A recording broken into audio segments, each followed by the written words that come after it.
guys, Brian with HappyThumbsGaming here, back with some more Funko Fusion. Next up, Hot Fuzz, Level 2 Story, Rumble in the Ruin. That's right, we're going to chase old Michael, a.k.a. Yarp, through the courtyard and all through town. It's actually quite an exquisite battle. There is a lot of baddies that spawn here. However, it has been released that there is a new patch, a quality of life patch that they've stated it as, and basically it's going to make things easier for you. However, this was recorded before that, so it'll be an interesting comparison to see how the game plays now that the patch has been released versus what we've recorded here. But essentially, there should be less bad guys, less frantic, annoying spawns, and all of that. So hopefully, fingers crossed, that's the case. And when you're ready, let's go ahead and jump right into Rumble in the Rain.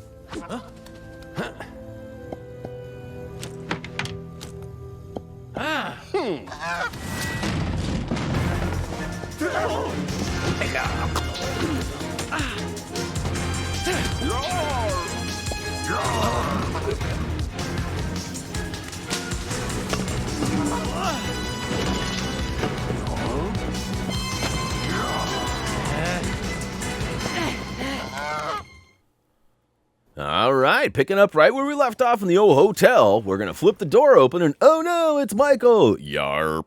That's right. If you haven't seen the movie, that's basically all he says is yarp.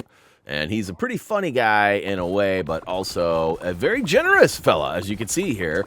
If you stop him short and blast him, you're going to pick up a nice, cool 2,600 vinyl. I don't know, it might vary for you guys, but he's going to run through, drop a door on us, so we're going to have to go ahead and explore around and find a way through it. Turns out there's a security cam system right here on the right-hand side. Go ahead and pop it open, follow the line, flip the switch, and we are out of there. All right, inside, Michael takes off in the back left corner, but we've got this meeting here. It's all about the greater good.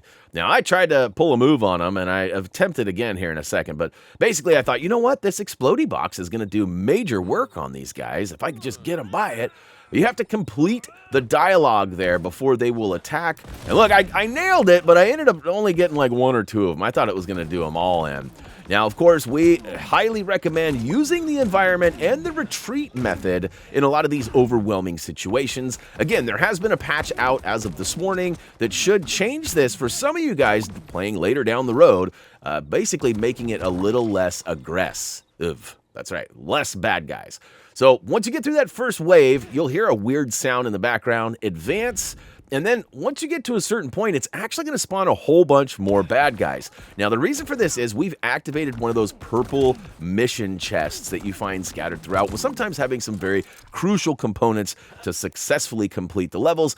In this case, I believe it gives us a card that we can swipe.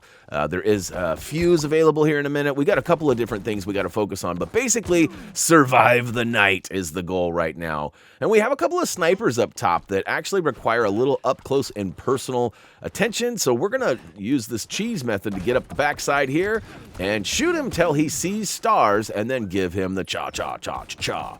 Now, there's a couple other guys up high. Not all our snipers requiring the melee attacks to take them down, but if you shoot them and you see that they have the little stars above them, that is likely one of those guys that needs the two-part attack. So shoot them and then boot them. Look at that, we've officially completed it right next to the chest, and it's revealed itself, which we can pop it open. But first, let's go ahead and attend a quick soda pop. We are not doing so good health-wise, so I'm going to go ahead and recommend we drink this now. Now, because we are a good modeled citizen, we want to make sure we reduce, reuse, recycle. And look at that, it turns out there was actually a recycling bin right here, so thank you very much. We'll go ahead and drop it in there, collect some vinyl, and flip open the old purple chest that has now been revealed because we took out all the bad guys in this area. Once we swipe the card, it activates another security system, so we'll go ahead and hop on in, and look at that. We've got to spin the wheel, follow it down the line, spin the wheel, follow it down the line. You know, I really enjoy this type of puzzle. I mean, it's different. I like that they've thrown a variety of things in based on the actual IPs we're playing. Now, we got the door open, and then you see Michael hop over the wall there. Yarp. And as soon as we advance a little bit further in, we get a whole nother wave of bad guys.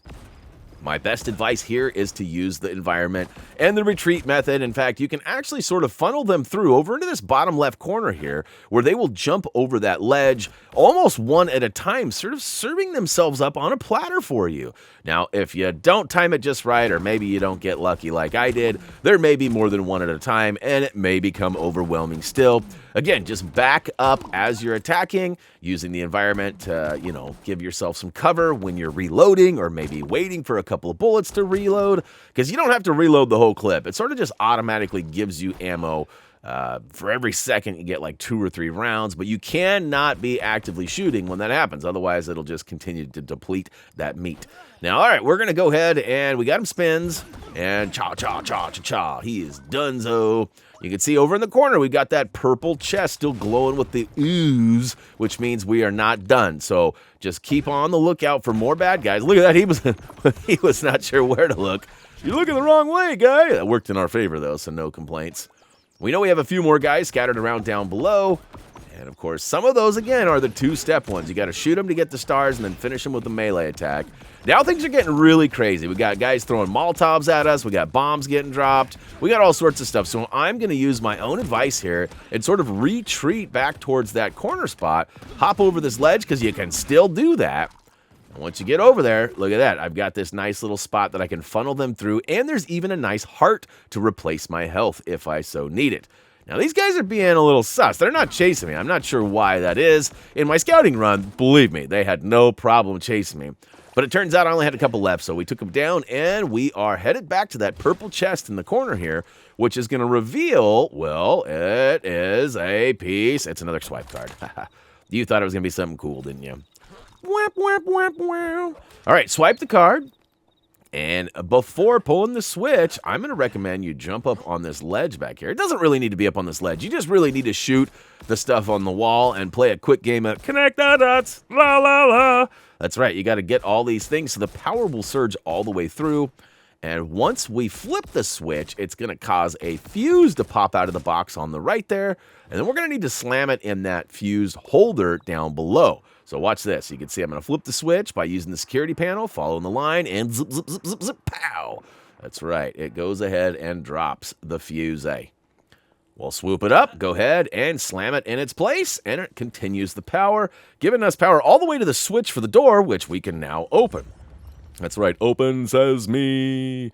There's Mr. Yarpy on the other side. We're going to get up close and personal. He's going to take off and do the old the escape through the backyards. And look at that. Speaking of escape, we got the red orb baddie popping up trying to run off. Not on our watch. But again, we'll be back for that in the fun play mode when we're doing all the collectibles. So some of those videos are going to be pretty long, but good thing for you. There's this thing called quick links that we've been using for many years where, let's say you did grab all the red orbs as we went along. Now, maybe you just need some silver crownage, or who knows, maybe you're looking for the cameo levels or quests. All those things are going to be linked down below in the video descriptions, so be aware of that moving forward. Hot, hot, hot, hot! And I'm a little disappointed in 1010 games. There was a pretty crucial thing that most of us learned when we were pretty young, and that was if in the event you get caught on fire, there is a couple of things you can do. It's actually a sequence of things. You guys remember what it is? Stop, drop, and roll. Basically, by doing that, it sort of smothers the fire and prevents it from continuing, or at least that's the theory. Doesn't always work. Obviously, if you're up in smoke, then you're up in smoke. But in this particular case, like whenever you touch fire, you should be able to do a couple of rolls and get out of it. But that's more of a time-based thing. There's really no seemingly way other than letting the time expire for the fire. Now, we are officially almost done here with this last wave. And then once we do, we're going to advance a little bit further and grab that fun key and slap it in the old shack on the left. Look at that, 100K? That's a grind. We're not even a quarter of the way yet. That's wild. All right, in fact, we do have one more vinyl chest in the back corner. It should be noted that there is a character selection or swap box behind us over on the other side of the area there. And, of course, who doesn't like a free soda? Definitely swoop up and get that drinky poo before you're out of here. Now, I thought I'd grab the fun key already, but the joke was on me. Oh, yeah, there's a pile of poo there, too. If you haven't already played the Jurassic World and got that's one big pile trophy achievement, go ahead and slam your shoe into that. And make sure you get a stick to dig that all out, because you know how that works. But inside the door we go. There's the crown. Woo to the hoo-hoo-hoo. Let's go ahead and take a nice photo moment there for maybe a thumbnail. Probably not, but we'll see. And stack up that vinyl. Still short of 900K. No collectibles, just as planned. And guess what? We're going to return to the factory and get ready to take off on our next story-based mission. And here we are, officially back in the Funko Fun Factory, and we're going to make our way over poolside yet again, and booyaka shao. Door number 3 is now available for both you and me. Hey guys, don't forget to click that like button. Check us out at HappyThumbsGaming.com. Of course, HTG merch. Check it out. And yeah, guys, that's going to do it for me. I'll be back with more story. As always, until next time.